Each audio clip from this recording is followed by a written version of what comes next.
जी अस्सलाम वालेकुम। मैं वीडियो का स्टार्ट तक इस बात से कर रहा हूँ, मैं पहले भी किसी वीडियो में ये बात कर चुका था, अभी फिर कर रहा हूँ कि वो आपने फिल्म देखी है शाहरुख की, दिल वाले दुल्हनिया ले जाएंगे, इस टाइप का उसका टाइटल था।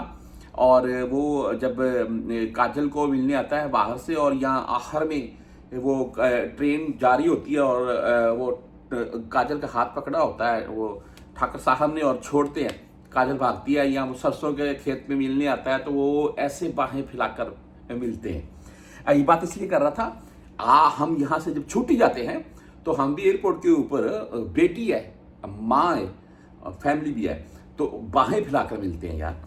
और अगर जाते हैं जेल के रास्ते तो फिर तो पता ही नहीं होता है वो लाहौर उतारेंगे, इस्लामाबाद उतारेंगे या कराची उतारेंगे, फैमिली किधर से आनी है। वो जब बंदा उतरता है ना एयरपोर्ट के ऊपर, शायद देखा तो पिक्चर भी आपको दिखा रहा हूँ मैं, वो बंदा मायूस सा बाहर आता है, हाथ में कुछ भी नहीं है, ना कोई हैंड कैरी है, ना कोई सामान है, पासपोर्ट होता है। वो भी मैंने सुना है बहुत सी जगहों के ऊपर जब्त कर लेते हैं, यानी कि कराची एयरपोर्ट के ऊपर वो जब्त कर लेते हैं या पूछ शुरू कर देते हैं। अच्छा, वो आप बाहर निकलते हैं, सभी देखते हैं यार ये बंदा किधर से आ रहा है, सभी जानते हैं ये बंदा को मामला यानी कि उस सूरत में आ रहा है। तो अल्लाह ताला की ज़ात बचाएगी। मैं इसलिए बोलता हूँ कि जेल का रास्ता ठीक नहीं है। अच्छा, बात ऐसी है जी कि आप पर यहाँ से डीपोर्ट होकर गए, जेल के रास्ते गए, किसी सफारत गए, आउटपोस्ट बनाकर गए, छुट्टी के वापस नहीं आए, आप कोई भी और मामले की मद में सूरत में गए और वापस सऊदीया आ रहे हैं, वर्क वीज़ा चाहे किसी भी महीने का हो, उम्रा visa, family visa, visit visa, multiple visa भी ओपन हो चुका है 1 साल का जो है। अच्छा, इन वीज़ों की सूरत में आप आ रहे हैं, किसी भी वीज़ा की सूरत में सऊदीया में, तो भाई क्या आया आप सऊदीया में इंटर हो जाएंगे? या ऐसा तो नहीं है कि आपने 5, 7 या 10 लाख वीज़े के ऊपर लगाया हुआ है तो आपको यहाँ सऊदी एयरपोर्ट के ऊपर रोक लें और उसी एयरलाइन से आपको वापस भेज दें, तो आपका 5, 7, 10 लाख जितना भी आपने वीज़े के हिसाब से लगाया हुआ है वो सारा आपका ज़ाया हो जाए। तो ये चीज़ें हैं जी, इन चीज़ों के ऊपर बात ऐसे है जी कि मैं आपको ये व्हाट्सएप नंबर मेरा साथ में चलता है, मैंने बता दिया। आपने मज़ीद कुछ पूछना हो, डिटेल लेनी हो, आप मुझे मैसेज कर दीजिएगा, मैं इंशाल्लाह आपको इन्फॉर्मेशन दे दूंगा।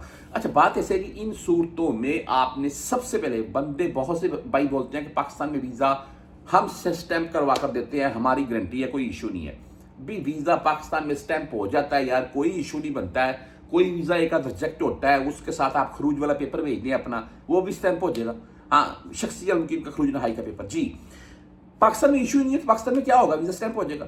इशू तो सऊदीया में जब आपका यहाँ अपने इंटर होना है, इमिग्रेशन में आपके फिंगर होने हैं, तो वहाँ पर आपका सारा कट्ठा चिट्ठा उनके सामने रहता है। वो पासपोर्ट के ऊपर मैंने नाम चेंज करवा लिया अभी, वो यार 10 नाम चेंज करवा लें, आपके ये फिंगर तो वही है जो पहले थे, ये तो नहीं चेंज हुए ना, तो फिर।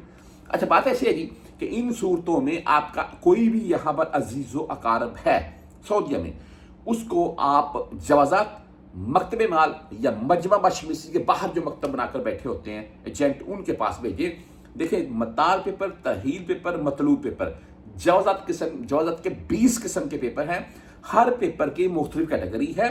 मतार पेपर, तरहील पेपर, मतलूब पेपर, 3 किस्म के पेपर हैं। पाबंदी के मामला को लेकर हम बात करें तो आप इनमें से मतार या तरहील, मतार या मतलूब, कोई भी तीनों भी निकलवा सकते हैं, आप 2 निकाल सकते हैं, आप 1 भी निकाल सकते हैं, वो आपके ऊपर है। आपको इनसे इंफॉर्मेशन जो मिलेगी वही कंफर्म होगी। भाई मैंने एजेंट से पूछा, भाई मैंने जिससे वीज़ा लिया वो मुझे गारंटी दे रहा है, भाई मैंने शुक्ते से पूछा, मैंने जवाज़ात वाले से पूछा था, मैंने आने के टाइम वो एयरपोर्ट से पूछा था, यह सारी बातें हैं। मैं आपको बता दूं वो भी बातें। हाँ, कोई ऐसे बता रहा है तो उसको बोलना ठीक है, ये 10,000 रुपये ले ले, ठीक है, गारंटी तेरी है, मुझे वापस भेज दिया तो सारा खर्चा तेरे ऊपर होगा, वो भाग जाएगा, यकीन माने।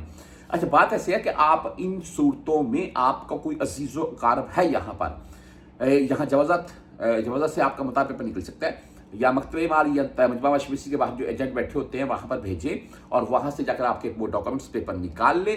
आपके जो भी उसमें रिजल्ट आएगा वो ही असल है। अगर वो मामला क्लियर है तो फिर तो कोई टेंशन लेने वाली बात ही नहीं है, किसी से पूछने की जरूरत नहीं है। अपना वीज़ा ले, सफ़र करें आप।